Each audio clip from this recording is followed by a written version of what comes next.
You were in the state for last couple of days before the election. On that basis, अरे यार couple of days नहीं 14वां दिन है आज। अरे यार कपल ऑफ डेज नहीं 14वां दिन है आज। 14th day. भयानक तरीके से रिड्यूस करते हो यार। Trinamool has challenged you on that basis that 4th May on the date of result you बैठ जाओ। ये अभिषेक जी की भाषा है।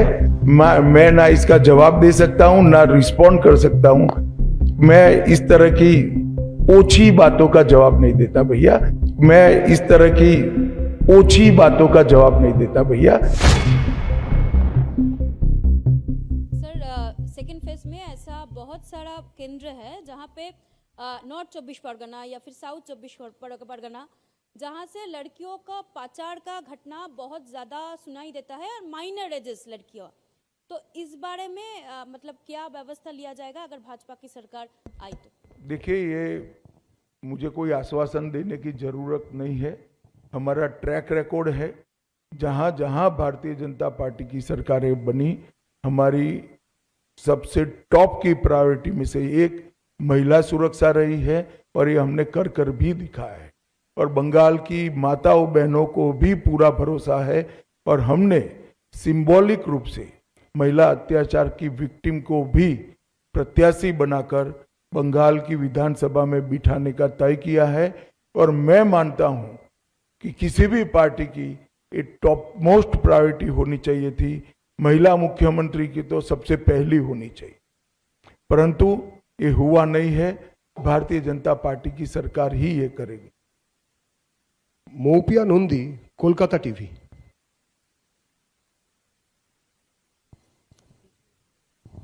Good morning sir. सर, जो अगला जो नेक्स्ट दूसरा चरण पे जितने सारे सीटों में वोट है वो अभी तक आपके लिए थोड़ा सा टफ? नहीं, हमारे लिए तो पूरा बंगाल ही टफ था। 3 ही सीट थी हमारी। हमने ऐसे कई राज्य हैं जहां सीधी सरकारें बनाई। असम, त्रिपुरा, मणिपुर, ढेर सारे राज्य है ऐसे। और ये कोई नई बात नहीं है भारतीय जनता पार्टी। अभी तो हम 77 सीटों की पीठ पर बैठे हैं। यहां से सरकार बनाना बहुत सरल है। और सरकारें भारतीय जनता पार्टी नहीं बनाती, सरकारें देश की जनता बनाती है, बंगाल की जनता बनाती है। हमने पूरे प्रचार में उत्साह देखा है। इस बार भाजपा की सरकार बनना सुनिश्चित है। आप भी भाजपा के लिए वोट कर दीजिए, आपका योगदान रजिस्टर्ड हो जाएगा। बैठिए। Rohit Khanna, times of India. Sir, दो सवाल। Do you see, sir, this, and there is a palpable thing that, sir, there is a lot of anti-incumbency vote this time with the high turnout. Do you see, sir, this anti-incumbency vote fragmented? And also, do you see, sir, there will be a lot of seats where the winning margin will be very thin? मुझे तो tsunami दिख रही है भाई। और मुझे लगता है कि बहुत बड़े मार्जिन के साथ सीटें भी बढ़ेगी और सीट जीतने का मार्जिन भी बढ़ेगा। कल मैं मध्यम ग्राम में गया था।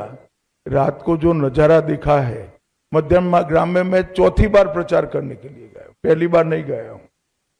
मध्यम ग्राम में रोड शो बहुत, मतलब मेरी कल्पना से बहुत बड़ा था।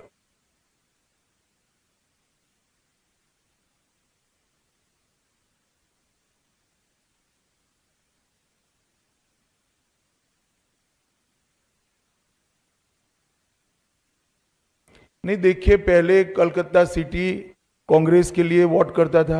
एक बार परिवर्तन हुआ और कम्युनिस्ट आए, फिर कम्युनिस्टों के लिए करता था। एक बार परिवर्तन हुआ, दीदी आई, अब दीदी के लिए करता है। इस बार परिवर्तन होगा, भाजपा आएगी और हर बार की तरह 30 साल तक भाजपा के साथ रहेगी।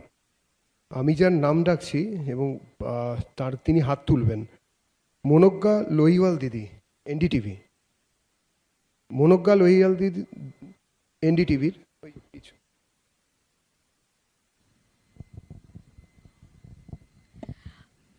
अमित जी, मेरा सवाल ये है कि अभी तक प्रधानमंत्री नरेंद्र मोदी ने झालमुड़ी खाई है, नाव में आज सैर की है और उसके बाद गंगा नदी और बाकी सबकी बातें हुई हैं। जो भी होता है उसे मुख्यमंत्री ममता बनर्जी कहती हैं या तो पब्लिसिटी स्टंट है या फिर बंगाल में एक जगह बनाने की ममता जी कोशिश का है। मानसिकता ऐसा है, मोदी जी बोलेंगे नहीं कभी, मगर गलती से बोल जाए टीएमसी को वोट दो तो कहे नो नो नो नहीं देना है, मोदी कहता है टीएमसी को वोट मत देना। अब ममता जी को कौन समझ सकता है? भला कोई गंगा में नाव से सैर करे और अपने आप को गंगा किनारे रहने के वाले लोगों के साथ जोड़कर गंगा के शुद्धिकरण का वादा याद कराए, इसमें क्या आपत्ति हो सकती है? और झालमुरी खाने में क्या आपत्ति? ममता दीदी भी मैंने सुना है खाती है, अब मोदी जी खा रहे हैं तो विरोध कर रही है। বিপ্রশ্রী आनंदबाजार पत्रिका। भाई ये आगे से हाथ खड़े करते हैं, उनको बुलाओ यार, तुम कमाल आदमी हो। Good morning, sir. You were in the state for last couple of days before the election. On that basis, अरे यार कपल ऑफ डेज नहीं, 14वां दिन है आज। 14th day. भयानक तरीके से रिड्यूस करते हो यार। Trinamool has challenged you on that basis that 4th May on the date of result you बैठ जाओ। ये अभिषेक जी की भाषा है, मैं ना इसका जवाब दे सकता हूं ना रिस्पॉन्ड कर सकता हूं। मैं इस तरह की ओछी बातों का जवाब नहीं देता भैया, वो बोलते रहते, समाज में कई प्रकार के लोग होते। अंजना ओम काश्यप आज तक। गृह मंत्री जी, मेरा सवाल आपसे ये है कि हाल में कई राज्यों में हमने देखा कि एक प्रो इनकम्बेंसी रही अब हाई वोटर टर्नआउट में। उस कॉन्टेक्स्ट में अगर पश्चिम बंगाल में इस वोटर टर्नआउट को देख रहे हैं जो कि अब तक का सबसे प्रचंड है, तो क्या आधार है कि आप इसको बीजेपी के पक्ष पर मान रहे हैं? जो आपको फीडबैक मिला हो, अगर वो थोड़ा विस्तृत करके आप बता सकें। देखिए, यहां एंटी इनकम्बेंसी चरम पर है, गत चुनाव में भी चरम पर थी, मगर गत चुनाव में वोटिंग जितना भयमुक्त होना चाहिए उतना नहीं हुआ था। ढेर सारे बूथ लूटे गए थे, ढेर सारी जगह पे गांवों से मतदाता को निकलने नहीं दिया गया था। वहां तक कि हमारे कुछ कार्यकर्ताओं ने प्रयास किया था कि तृणमूल के झंडे लेकर जुलूस निकाल कर वोट डालने जाए तो शायद देने देंगे, मगर ये भी सफल नहीं हुआ था। इस चुनाव में शुरुआत से मतदाता सूची का शुद्धिकरण हुआ है, ढेर सारे फर्जी मतदाता कट गए हैं, ढेर सारे घुसपैठियों के नाम कटे हैं।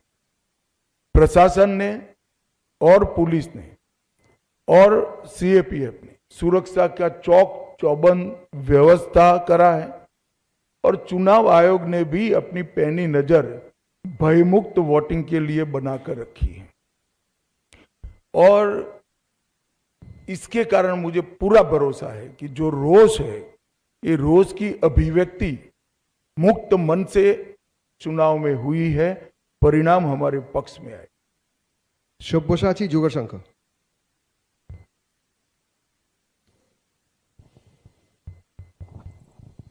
सर, पहले दफ़ा जो मतदान हुआ है इसमें आप लोग दावा कर रहे हैं कि 110 के ऊपर जाएगा, लेकिन तृणमूल कांग्रेस का दावा है ये एसआईआर के अगेंस्ट में वोट जा रहा है। इसके विषय में आपको क्या टिप्पणी है? कुछ नहीं कहना है, सबको जो भरोसा है वो बताना चाहिए जनता को।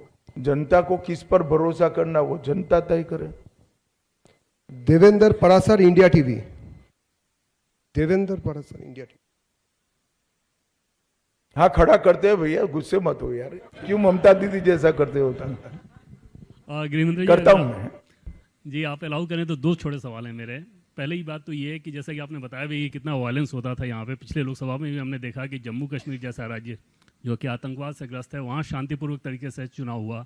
बंगाल में तब भी वायलेंस हुआ था, इस बार ऐसा नहीं हुआ। इसके पीछे सबसे बड़ी वजह क्या है और क्या उल्टा लटका कर सीधा करने वाला फॉर्मूला काम कर रहा है? और दूसरा सवाल मेरा ये है कि आमतौर पे बंगाल में बहुत सारे एनालिस्ट एक नैरेटिव चलाते हैं, north Bengal versus south Bengal, पुरुष वोटर बनाम महिला वोटर्स, यूथ बनाम बुजुर्ग। क्या इस बार के चुनाव में आप लोगों का जो फीडबैक है वो काम एक कर रहा है? मुश्त होकर बंगाल के सब आयु वर्ग के, सब जेंडर के और सब हिस्सों से मतदाता भारतीय जनता पार्टी को वोट दे रहे हैं। मैं 3 दिनों से प्रेसिडेंसी में घूम रहा हूं, 3 दिनों से। मैं आपको बताता हूं, प्रेसिडेंसी इस बार नॉर्थ बंगाल से आगे रहेगी। गृह मंत्री Amit Shah ji, Nishant Kumar, organiser English weekly से। आपने कहा कि इस चुनाव में प्रथम चरण में अभी तक कोई भी हत्या नहीं हुई, जो कि बहुत ही काबिले तारीफ है। लेकिन कुछ जगहों पर जो भाजपा के कैंडिडेट हैं उनके ऊपर आक्रमण हुआ, अटैक हुआ। सेकंड चरण में ऐसा ना हो ताकि जनता जो और भी भरोसे के साथ भाजपा को वोट कर सके, इसको कैसे सुनिश्चित करेंगे? हमारा प्रतिनिधिमंडल आज चुनाव आयोग को मिलने वाला है। दूसरे चरण की व्यवस्था को और चुस्त करने के लिए हम चुनाव आयोग को हमारे सुझाव देने वाले। पीछे दे दो भाई, सेकंड रो में। अमित जी, आपने कहा कि आप 14 दिन से यहाँ पे हैं, शायद और 2-3 दिन यहाँ पे रहेंगे। पहली बार जो बंगाल में आपने इतना दिन बिताया है, मैं आपसे पूछना चाहूंगा कि 3 ऐसे कुछ अनुभव आपका पास हुआ है जो पॉलिटिकल और अपॉलिटिकल है, जो आप अगले अपने पूरे जीवन तक याद रखेंगे बंगाल के बारे में, पॉलिटिकल और अपॉलिटिकल 3 अनुभव। देखिए, मैं कल का ही एक अनुभव बताता हूं। रोड शो में जबरदस्त भीड़ थी। किसी युवा व्यक्ति के लिए भी रोड शो में वहां खड़ा रहना ये बहुत कठिन था। शायद मैं न्यूट्रल मतदाता होता तो मैं भीड़ देखकर अपने घर चला जाता, वोट भाजपा को देता। इतनी भीड़ थी कल। एक वृद्ध माता जी, मेरा अंदाजे 80 साल की होगी, इतने धक्के खाकर वहां पर खड़ी थी। मैं अपनी धुन में गाड़ी में बैठ गया और उस वक्त मेरी नजर पड़ी कि माता जी कुछ हाथ हिलाकर कह रही है। मैं उतर कर गया। उन्होंने जिस प्रकार से मुझे आशीर्वाद दिया है, ये व्यक्तिगत बात नहीं है, ये भारतीय जनता पार्टी को उनका आशीर्वाद है। इतने धक्के खाकर भाजपा के समर्थन में वहां खड़ा रहना ही आशीर्वाद है।